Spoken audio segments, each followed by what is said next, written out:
بسم الله الرحمن الرحيم نستعين وصلى الله وسلم على نبينا الكريم وعلى آله وأصحابه أجمعين. Alhamdulillah, we're continuing our Seerah series that we gather for every 2 weeks. We have had some gap, but inshallah we'll continue from where we left off. I believe we left off with Abdul Muttalib, who he was, his brief life story, some of the major events that happened in his life, and after that, the coming of the Prophet ﷺ, and a little bit about his parents we'll go over as well today. So Abdul Muttalib, his father was Hashim. Hashim married in Medina. So in those days, people used to marry within their tribes nearby. Hashim was from Makkah. It's unusual for someone from Makkah to marry all the way from Yathrib. But perhaps this was a divine decree and qadr of Allah that the Prophet ﷺ was going to migrate there, and he is going to have relatives from there as well. So Hashim, one of his wives was from Yathrib. So when Hashim dies, one of his wives was pregnant with Abdul Muttalib. When she realized that she was pregnant with Abdul Muttalib and Hashim died, she didn't want to stay alone in Makkah. She moved back to her home in Yathrib because she knew that if she gives birth in Makkah, then Quraysh is going to keep the child because it belongs to the father and they're stronger as well. Custody is going to go to them. So she just left to Yathrib because she wanted to be with her parents and everything. So when she went to Yathrib, that's where she gave birth to Abdul Muttalib. And now Abdul Muttalib is growing up on his own. And after a while, his uncle named Muttalib came to Yathrib to visit. And he saw this person, which he later realized was his nephew. He looked at him and right away he said, this person is not from Yathrib. He's a Qurashi. Even nowadays, perhaps people can tell their own blood that there's something about you, you're not from here.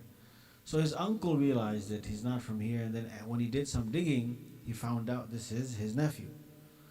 And the name Abdul Muttalib, his name wasn't actually Abdul Muttalib. His name was Shaybatul Hamd. What is Shaybatul Hamd? Shayba means white hair. Hamd means praiseworthy. The white hair of praise. Because Abdul Muttalib, he was born with a white streak of hair, and he was called Shaybatul Hamd. But the reason why he was known as Abdul Muttalib, the slave of his uncle Muttalib, is because his uncle abducted him back to Makkah without telling the people in Medina. And when he went to Makkah, people saw this young man with Muttalib. They started calling him Abdul Muttalib, the slave of Muttalib, and that's how he became known as Abdul Muttalib. But of course, when he went back to Makkah, he grew up with his uncles, his family, and he slowly started getting a name for himself as well. He was a very tall, handsome person, and people took him as a leader. And so some of the things that happened in his life, three main things that happened: the discovery or the rediscovery of Zamzam, because Zamzam was blocked, it was buried and before the Prophet ﷺ came. How he vowed to sacrifice his son Abdullah, who was the father of our Prophet ﷺ, and the incident of Abraham. So quickly, the rediscovery of Zamzam. There was a war that took place a couple of 100 years before Abdul Muttalib between the Jurhum tribe and their rival. When the Jurhum tribe realized that they're going to lose, they buried Zamzam. Right? They buried Zamzam. And this happens even in recent warfare. When a country or a group realizes they're going to lose, they put explosives in like historical sites. That you better not do anything, because if we leave, these things are going to blow up. And this happened in Greece. Nowadays, there are some structures that are half broken and exploded because the Ottoman Empire left it there. That if you lose and if anything happens, these things are going to explode. War is war. Whatever happens, happens. But nonetheless, this is what they did. They realized they're going to lose. They bury the well of Zamzam. So how did Abdul Muttalib rediscover the well of Zamzam? He kept on seeing in his dream that go to this certain spot, near the Kaaba, between this idol and that idol, and you keep digging there, and you will find the Zamzam. He kept on seeing this dream again and again, and finally he was convinced that I'm going to go and give it a try. So he started digging with his first son, whose name was Harith. He started digging, and people are looking at him like, what's wrong with you, Abdul Muttalib?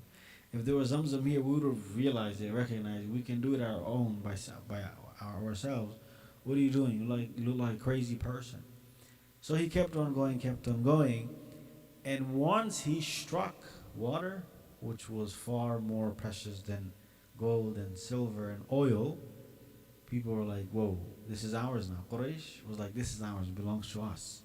Yes, you found it, but it belongs to the state. It's like if in your backyard, or I don't know, maybe a national park or something, you find a big piece of diamond or gold, the state is going to claim some of it or most of it, give you a little bit. So he found Zamzam. Quraysh said, no, it's ours. So here, Abdul Muttalib, he didn't have anyone with him. He just had one son. And he said that, Ya Allah, if you give me 10 sons to defend myself, I will sacrifice one for you. He made that vow. And it was customary for people in those days to actually sacrifice people and sacrifice it to the gods or whatever. So he said that. Nonetheless, they said, you know what, it's kind of unfair to take it away from him. He's the one that found it.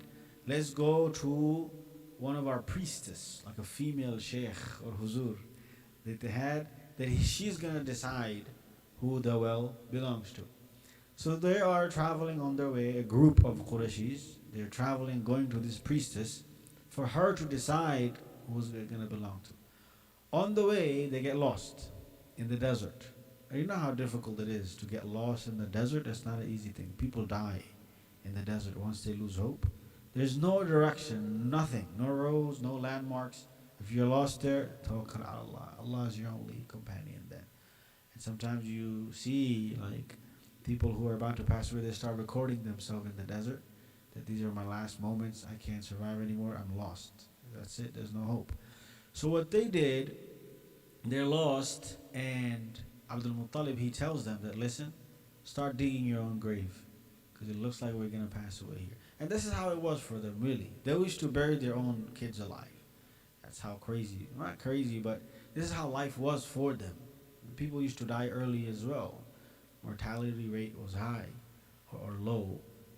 Kids wouldn't pass a certain age, they would die. So, and you've probably seen this image of like this vulture waiting for this child somewhere in Africa, malnutrition child, for him to just die and the vulture to come and eat it. So things were difficult. So Abdul Muttalib, he said, look, we're probably not going to make it out of here alive. No one has the energy to dig someone else's grave, so you start digging your own grave. So as he was digging his own grave, he hit water again. Abdul Muttalib hit water again. He found more water.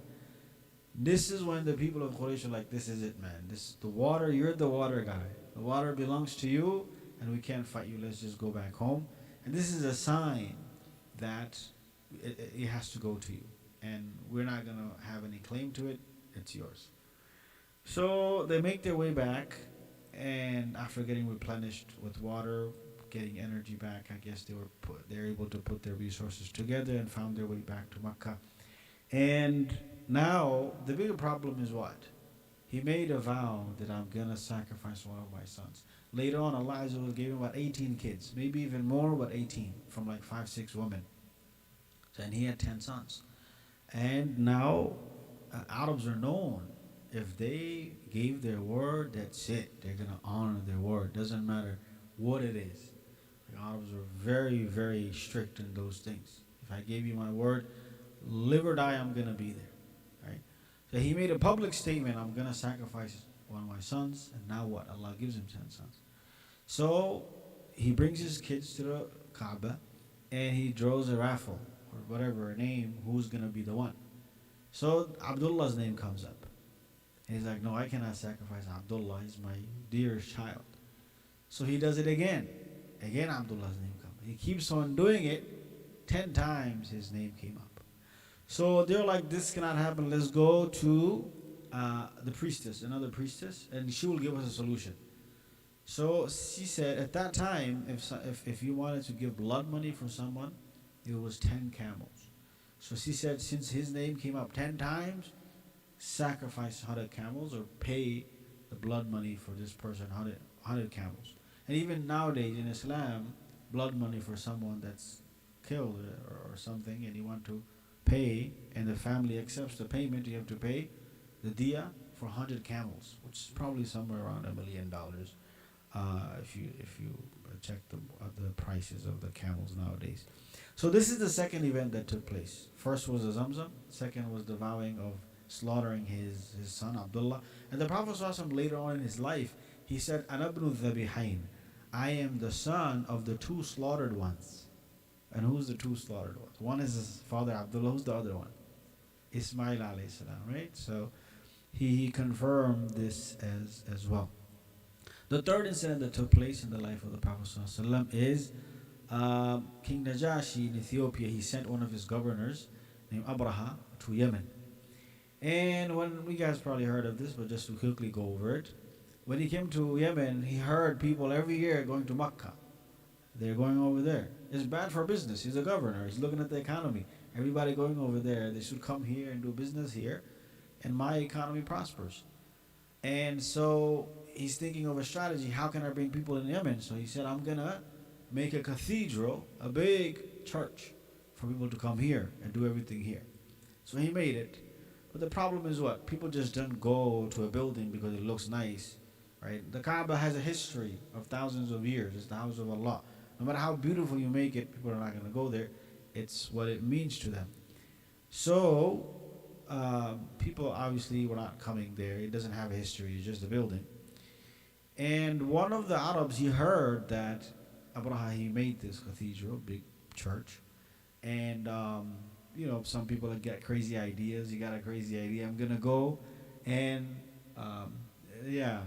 defecate or, what do you call that? Vandalize. He went inside and did bathroom inside in the church. And Abraha was like, this is it. This is a provocation, unwarranted, provoking me for no reason. I am going to take revenge. And he was just looking for an excuse, He found an excuse, and now he says, what? I'm going to go and destroy the Kaaba. So he sets out with elephants, like 10 elephants. The leader of the elephant, the biggest guy, the one in the front, his name was Mahmud. So they're going back. On the way, they ask people which was Mecca. And people say, look, just go this way. Don't come and destroy my house and homes with your elephants. Elephants were like tanks back in the days. He got a guide, a person named Abu Rughal. He paid him some money, and he took him all the way to Mecca. And then people started using Abu Rughal as an example. Like, this person is more treacherous than Abu Rughal. Abu Rughal got paid, and he led the army of Abraha to the house of God. And this just became an example. Nonetheless, when they got to Mecca, he camped near Kaaba, and he took the camels of Abdul Muttalib, like 200 camels and sheep, because he's the chieftain. He wants his attention. He wants to bargain with him. Like, hey, just give up the house of God to me in peace, and I'll give you your stuff, and that's it. We make a deal. So he brings Abdul Muttalib to his tent, and right away, when he sees Abdul Muttalib, a tall, strong, handsome man, he has this respect for him. So he wants to negotiate, he wants to talk.